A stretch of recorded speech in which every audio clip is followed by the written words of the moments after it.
Crunchy neck. Got coffee.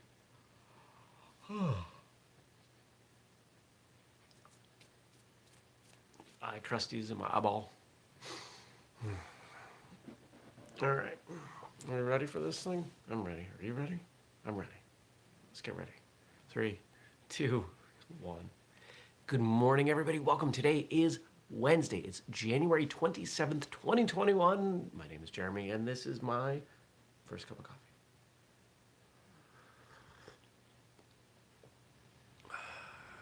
Made it a little strong this morning. Not really sure why. Good morning, Andrew. Oh, wow. I gotta say, everybody, yesterday was a pretty cool day. Good morning, Stacy. Right there, I want to shout out those two individuals, Andrew and Stacy, for their edits on the novel. I made it through Andrew's yesterday. Great stuff. Thank you, Andrew. Apparently, I missed going back through after I made my changes because you found a ton of little grammar and typo stuff. So I'm sorry I subjected you to that. Stacy, you probably saw the same thing. I'm sorry for that. My goal for this morning is to get through Stacy's edits and put it up. It'll take a couple days once it's up, but we'll see. If it's not up today, it should be up tomorrow. And I want to get that rolling because there's another project that I started working on that a couple people have seen, and it's kind of cool. It has nothing to do, well, if I stretched, I could make it related to martial arts, but it's really not.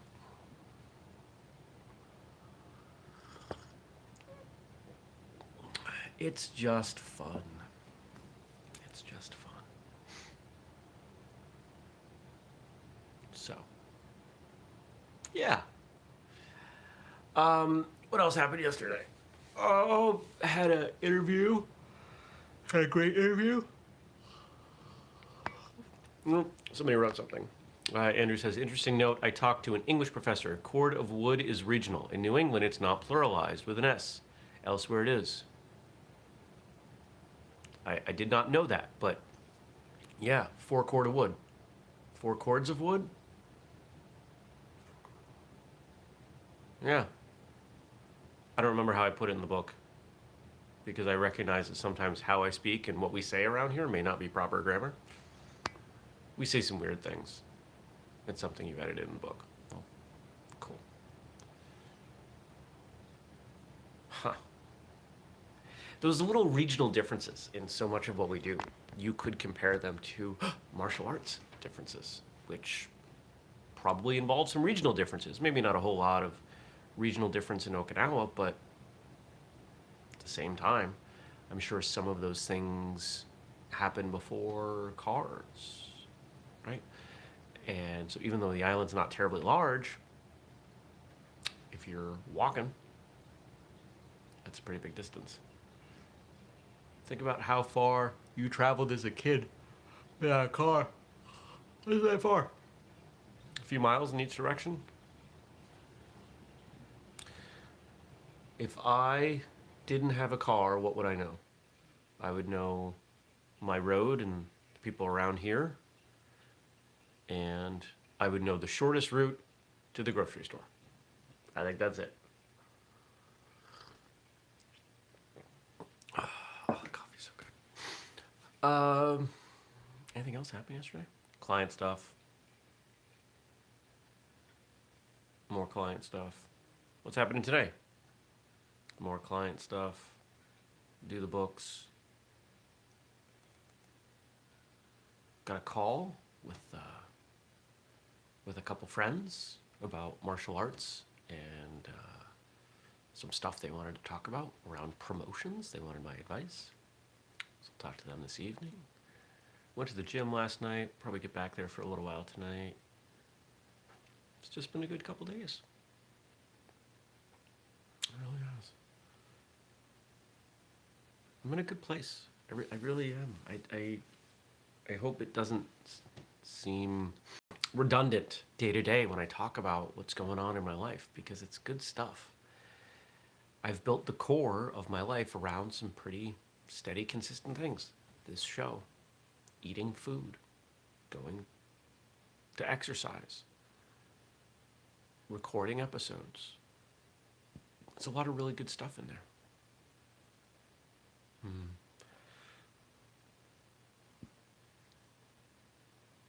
But then we've got a little bit of extra time in there where I'm trying to do other things to move the ball forward. Writing a book, working on a website for another project, things like that. Trying to find the things that really stick.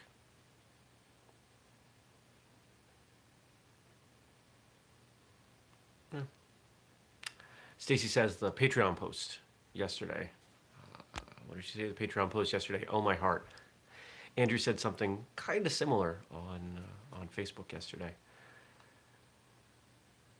If you're a Patreon contributor in the $5 and up tier, you got access to that. You should have gotten an email. And I did a short episode on something that I've been thinking about, something that's important to me. And just kind of shared it. I guess I'm 2 for 2 for positive feedback. I try to deliver as much value as I can. Anything going on today? Anything special? I don't think so. I watered the plants yesterday. I got potatoes growing. I got echinacea growing that's going to go outside. I'm excited for my garden this year. Stacy says she's been so scared about returning or starting classes next week. I think it's going to go great. Just set your expectations low and remember to enjoy it. Focus on the enjoyment part. I think it was yesterday or the day before I showed you, this garden catalog. Last year, I had not planned on spending a lot of time working out in the garden. But when the snow melted and there was nothing to do, that's what I did. Well, this year, I'm expecting it. Sorry to say, but I don't think we're getting back to normal until at least the summer. So that means all the planting time, I'm going to be around here. So that means doing a little bit more in the garden and thinking about what's going where. And I've got this idea that I've wanted to implement for a long time, and well, we're going to do it. Taking this whole section of my yard and turn it into a garden. And I'll post pictures and stuff. I keep threatening to do an episode outside. I'll do an episode of First Cup outside at some point. Maybe I'll do it this summer. Now that I've got the deck. Although, the reason I didn't do that last year is because I didn't want to wake up the neighbors and have them think I was a weirdo. Sitting outside talking to myself for 30 minutes. It's kind of weird. They already think I'm weird. I don't know. We'll come up with a way. Maybe I'll record one and then upload it. I'll take a morning off. I don't know. Who knows? Who knows? I don't know. Nobody knows. Feel like I'm rambling, so it's time to transition over to whatever's on here. What you all said and submitted and commented and asked. Those are a lot of words that mean almost the same thing. What do we got? We got people writing in on stuff. People liking episodes. Oh, a possibly sort of spammy comment, but not on First Cup. All right. So this past Saturday, Larry King died. He was 87. And I think I talked about this on the show a little bit. Larry King was an amazing interviewer. Whether or not he was an amazing person, I don't know. But he was an amazing interviewer. He did a great job of responding to what people said. That's what a good interviewer does. It's what a good martial artist does. It's what a good person does. Whatever the world gives you, whatever people give you, you find a way to work with it, to respond, to react, whatever you want to call it. He did that. He did that well. A little bit of verbal kung fu. Why is it that when we when we make a statement like that, it's usually kung fu. We wouldn't usually call it verbal karate or verbal taekwondo or verbal martial arts. I mean, some of us might, but most people would say kung fu. Verbal kung fu. Medical kung fu. I don't know what that would be. I remind myself every morning. These are Larry King quotes, by the way. I remind myself every morning, nothing I say this day will teach me anything.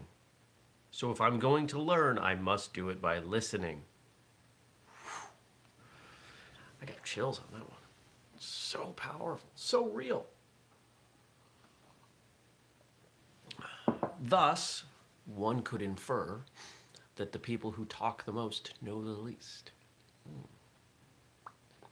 The people who are quietest know the most. Obviously, you can't make a complete sweeping generalization like that and have it hold up every time, but when I think of the people who spend the most time talking, they're the people who know the least. But their ego is such that they are trying to, I don't want to say it. They're trying to appear to know because they're fearful of coming across as not knowing.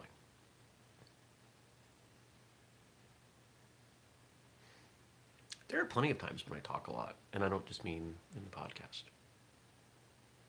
or on a call. Sometimes when I'm with people, I spend a lot of time talking. And I'll be honest, most of the time when I catch myself talking a lot, it's because I want the other people I'm with to like me, to value me.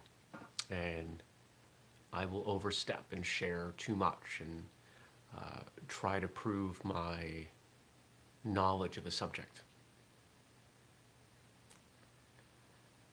I don't like when I do that. I try to do that less. I caught myself doing that at the gym the other day.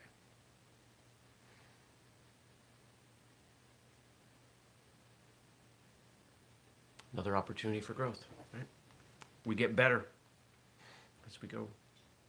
The secret of success is an absolute, ungovernable curiosity.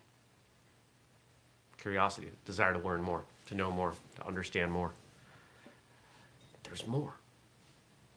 How do you get to be an amazing martial artist? Not by doing the same things you've always done, but by trying to find more, better, new, different, at least in understanding of the things that you already know. Something that came up in yesterday's interview, and I'm not going to spoil the whole of the conversation, but there was a concept where this person I was talking to talked about their instructor who had been around a while, trained a long time, knew a bunch of stuff. Daniel says, just joining and he likes the beard. Good morning, Daniel, and thank you. It's my winter beard. I don't know how long we're going to run with this. My skin struggles with a beard, but we're trying. We're trying to make it I'm doing a lot of exfoliation. Let's put it that way. So on the episode I recorded, this guy's talking about how much his instructor knows and how as he discovers, his instructor, as he discovers one, let's say, small nuanced thing, because of the sheer amount that he knows, it impacts like 10 other things. And his observation was that counter to what most of us think, and I don't know that I agree with this, but I'll share it. If we think about starting out, we generally think that we learn quickly. We learn a lot because we don't know anything. But he was maintaining that this individual, his instructor, was learning at a faster rate than he was because the new information he took in impacted so much else that he already knew that information became better, newer versions of what it was. And he said his instructor was learning at a faster rate than he ever would. And I found that fascinating. Because I can see the point. I don't know if that I agree with it. I've got to sit with it longer. But there's some sense in there. As we learn things, they impact things that we already knew, make them better.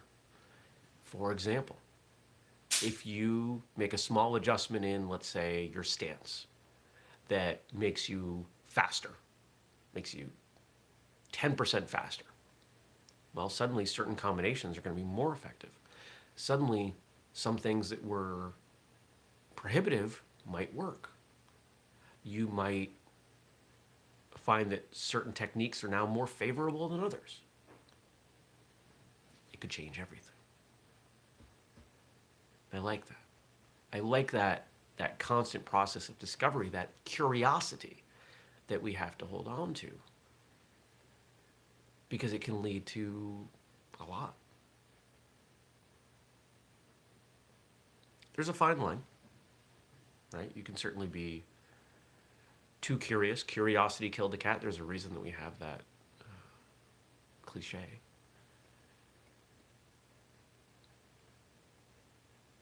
Balance.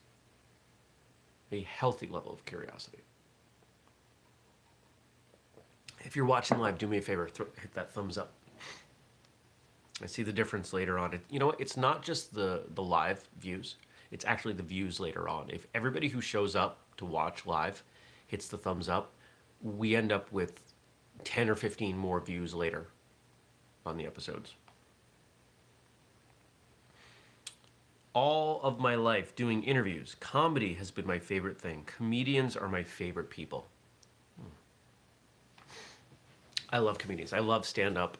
I could see a different version of my life where I had become a stand-up comic. I try to be funny. I think I'm funny. Some people laugh at me. Sometimes even when I'm trying to get them to. There's a purity in comedy. And I think that there's a similar purity, though not the same, in interviewing. If you're doing stand-up, it's you and your voice and the people there. And if you talk to any comic, if you listen to them talk about what they do, inevitably they'll get to some point where they're saying, hey, you've got to adjust for the crowd. The crowd's a little bit different.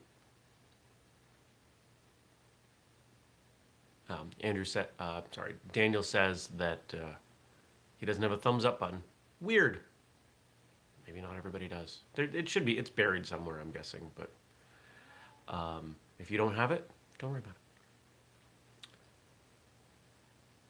There's a give and take with comedy. It's not nearly as balanced as, say, sparring, but if you're on stage, you've got a microphone, those people are there to listen to you. You can't just throw words at them and expect them to think it's funny. You have to read the energy. There has to be some give and take. The closest I ever really got with that was when I DJ'd. I used to do a bunch of DJing, mostly for weddings. But unlike a lot of DJs, I didn't show up with a playlist and just hit go. I read the crowd. I had a general theme, I'd kind of start with 60s and then bring it up to more modern music as the night wore on. But I would watch early on. Is this song working? Is that song working? It is. It isn't. And I would adjust from there. Same thing you do in any kind of partner work in martial arts. Is this working? No. Is this working? Yes. Let's do more of that. And you're constantly refining it. Same thing with stand-up comedy. I love stand-up comedy for that reason. There's a purity to it. When I interview, it's kind of the same thing. I could sit down and do an interview with somebody 100 times, and it would be slightly different 100 times. Same thing with a comedy set. Same thing with a sparring match. It's all slightly different if you're doing it right, because you're responding to what the other person or the other people are giving you. And because of that, comics make great interviews. If you ever listen to a comedian on Mark Maron's podcast or Joe Rogan, they're great. They can talk about a lot of different things. They move and flex with wherever the conversation takes them. I've got friends who are comics. I have a friend, I won't call him a great friend, but I have a friend, somewhere slightly above an acquaintance, who's a professional comedian. And we've had some great conversations. I've been on his podcast, and yeah, good conversation. We can talk about just about anything. Smart guy. When I was 5 years old, I would lie in bed, look at the radio, and I wanted to be on the radio. I don't know why. Why did Larry King want to be on the radio? Why does anybody want to be on the radio or TV? Usually because we want to be seen. We want to be heard. We want people to find value in what we do. We have, I'm going to share this idea with you in a moment, completely unrelated to anything but TV. We have an inherent desire to feel like we've made a mark on the world. I think that's pretty natural, pretty innate. It's why we have gravestones. It's why we write memoirs and diaries. We want what we do to survive beyond our time. But we also want, if we can, some immediate gratification for that, the knowledge that what we are doing has value to others. And as we've seen via reality TV, just by being on TV creates some value because there's a scarcity there. It's one of the challenges with podcasts is that because there are so many, because there's no limit, there are a bajillion of them, and I think that's awesome. Cream rises to the top, but people don't value them in the same way. Right? When there isn't scarcity, there isn't value. Now, here's an idea that came to me in the shower Monday night. Or maybe it was last night. I believe one of the challenges that we have in our world is the scale of media, especially news. There are many, many channels, and they have 24 hours of programming. And in order to fill that programming time, there isn't always a lot of quality. So, what if we applied the same kind of rules to media, let's say we started with TV, that exist in professional sports? You had a fixed number of people who could be on the air, and they had a salary cap. I think that would force quality. Now, I'm not saying I'm in favor of this. I just think it's an interesting mental exercise. Oh, there's a cat. Did you hear that? This is my life. I think I went to her food dish at least 15 times during the workday yesterday. It was great. Loved it. Why don't you go back and lay down?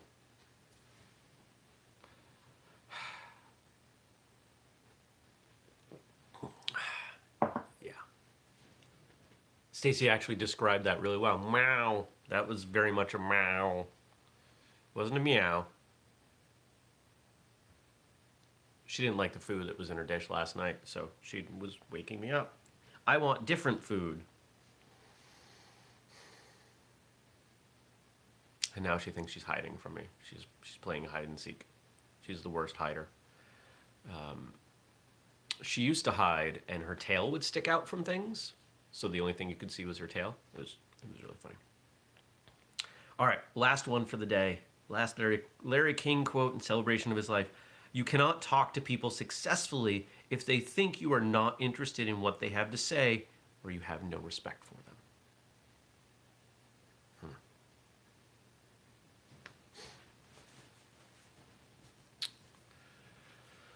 Yes.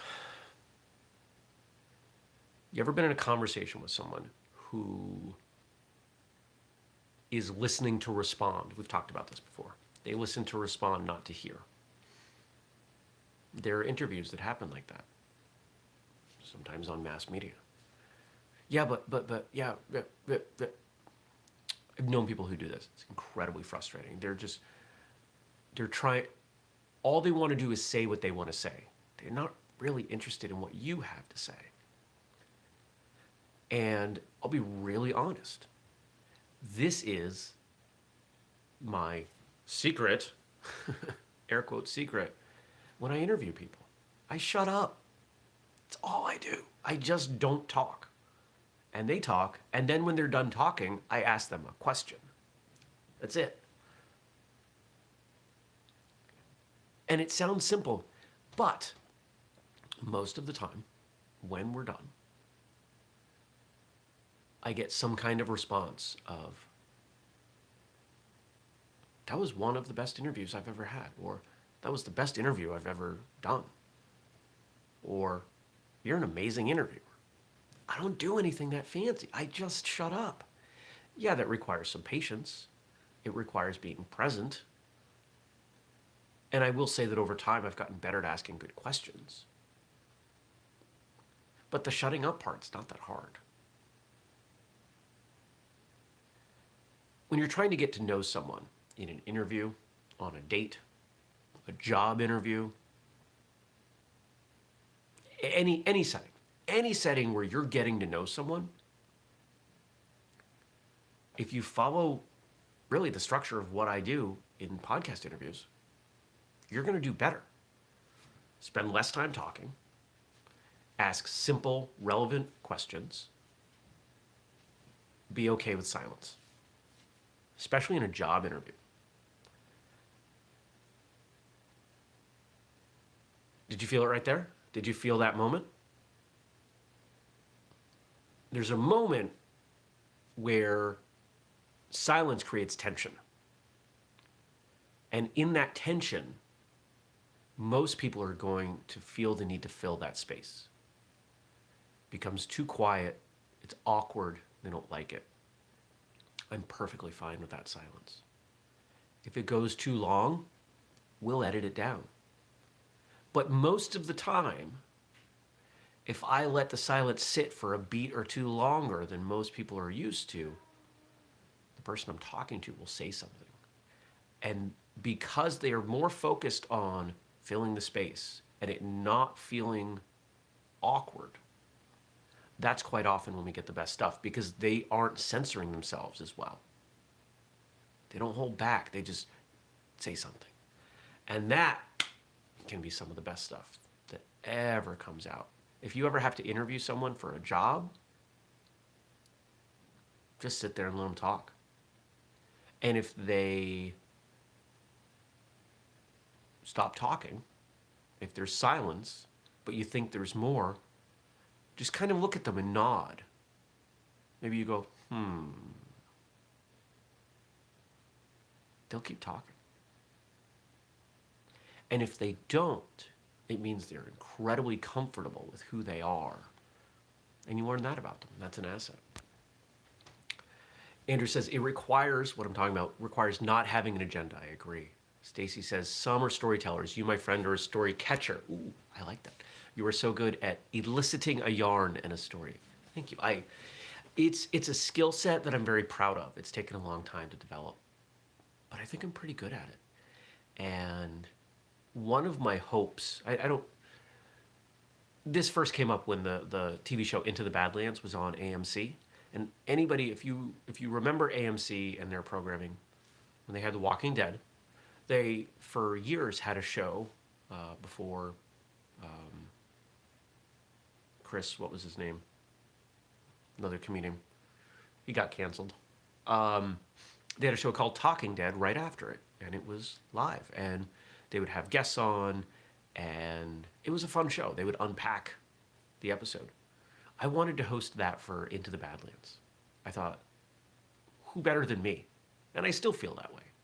You know, I can hold a conversation. I can speak intelligently about martial arts. I'm a passionate martial artist. I wanted to do that show. And I still want to do a show like that. I still think that would be a lot of fun. But we struggle with martial arts programming and keeping it on the air. But I do hope one day I can take my interview skills to another level. I don't know what that means yet. Maybe it means TV. Maybe it means a podcast that goes beyond martial arts. I don't know. Maybe I'm the next Larry King. Probably not. But I do respect him and what he did. And all the things that we learned from his interviews over the years. 60 something years, 67 years he was active, 64 years.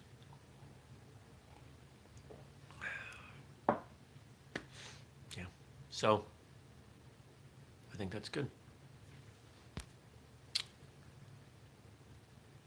Oh, Stacy's suggesting a Cobra Kai show, off the mat of Cobra Kai. Yeah, I would happily do a show with that crew. There's some interesting things going on with Cobra Kai. Oh, Denise says, hello, just finished the walk and thought I'd stop in. Well, hello, Denise. Thanks for dropping in. I'm just about to wrap up.